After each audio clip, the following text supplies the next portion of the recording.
स्वर्गीय विष्णु खरे की कविता चौथे भाई के बारे में।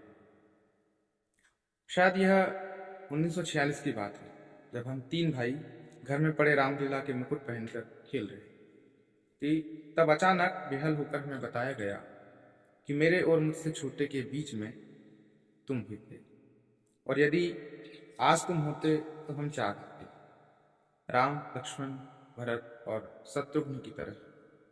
बतलाने के बाद माँ या बुआ सहम गई थी, और कुछ न समझने के बावजूद हमारा खेल मंद सा पड़ गया था। लेकिन तब से लेकर आज तक का दिन है कि मैं कई बार तुम्हारे बारे में सोचता हूँ। तुम्हारे उस छोटे से जिक्र से घर में जो थोड़ी सी चुप्पी छा गई थी, और माँ के चेहरे पर विषाद और स्मृति की एक और परत। उसके बाद हमने यह तक नहीं पूछा कि तुम ठीक ठीक कब जन्मे थे और कब नहीं रहे।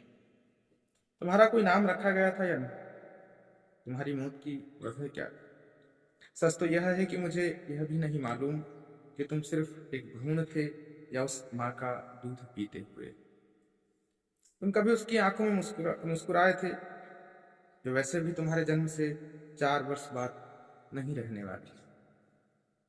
कठिनाई वही है जब मैं कह रहा हूं कि तुम्हारे जन्म के 4 वर्ष बाद वह नहीं रहने वाली, क्योंकि कौन कह सकता है कि यदि तुम जिए होते तो वह भी न रह पाते। और एक संभावना यह भी कि फिर शायद चौथा भाई न होता, बहन होती। कौन कुछ भी ठीक ठीक कह सकता है ऐसी चीजों के बारे में? पिता से ऐसी किसी भी अंतरंग घटना के बारे में पूछना असंभव था, और वह उनके जीवन काल में मेरे पिता बन जाने के बाद संभव न हो। वह माता पिता के फोटो और हम तीन भाइयों के चेहरे में तुम्हारा चेहरा खोजता। बचपन से लेकर अब तक की हमारी तस्वीरों में मैंने कल्पना में तुम्हारे कई आइडेंटिटी किट हुलिये बनाए। एक ऐसे शाश्वत गुमशुदा की तलाश में जिसे तुम्हें कोई कुछ नहीं कहेगा कि लाख आश्वासन कभी लौटा नहीं लाए। मैं जब जीवित या मृत शिशुओं को देखता हूं तो कभी कभी मुझे तुम्हारी याद आती, जो फिर एक विडंबनापूर्ण प्रयोग है, क्योंकि जो देखा ही नहीं गया उसकी स्मृति कैसे।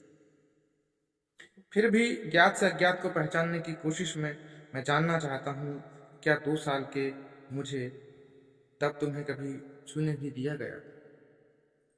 और क्या मैंने तुमसे कुछ कहा था और तुम हंसे? पहले मानव शिशु की मृत्यु के बाद कितने शिशुओं को मौत ले गई, इसका लेखा जोखा कहीं नहीं। और यह भी कह पाना कठिन है कि उनकी मौत किन तकलीफों और हालातों में, यानी उनके बारे में लगभग सब कुछ सिर्फ कल्पना और संभावना के संसार में ही रहता है। इसलिए तुम जो शायद 1942 के किसी दिन जन्मे और उसी वर्ष किसी तारीख को नहीं रहे, सदा उन नहीं जाने जा सकने वाली चीजों में रहोगे, जिनके प्रस्तार और संचय से कई समानांतर विश्व बसाए जा सकते हैं। या फिर कहीं कोई परलोक है जिसमें सब लोगों के तुम, और उसमें एक दिन मैं भी तुम्हें पहचानूं। या कोई पुनर्जन्म होता, कुछ कहा नहीं जा सकता है। यही कहते हैं कुछ भी नष्ट नहीं होता और रूप बदलकर लौटता रहता है। क्या तुम इतने कड़ियल और जिद्दी थे कि लौट आए छोटे भाई? या फिर मेरे बेटे में लौटे हो तुम? उसमें तो पिता भी लौट सकते हैं, लेकिन यह कहाँ लिखा है कि पुरुष वापस आएंगे सिर्फ पुरुषों में और स्त्रियां सिर्फ स्त्रियों में? तो तुम हम 3 भाइयों की 6 बेटियां हैं, उनमें क्यों नहीं लौटे?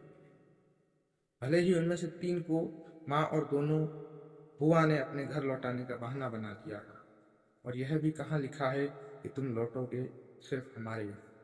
क्या पता संसार के करोड़ों बच्चों में तुम कितनी ही बार लौट चुके हो हमारे साथ तुम्हें खोजने का खेल खेलते।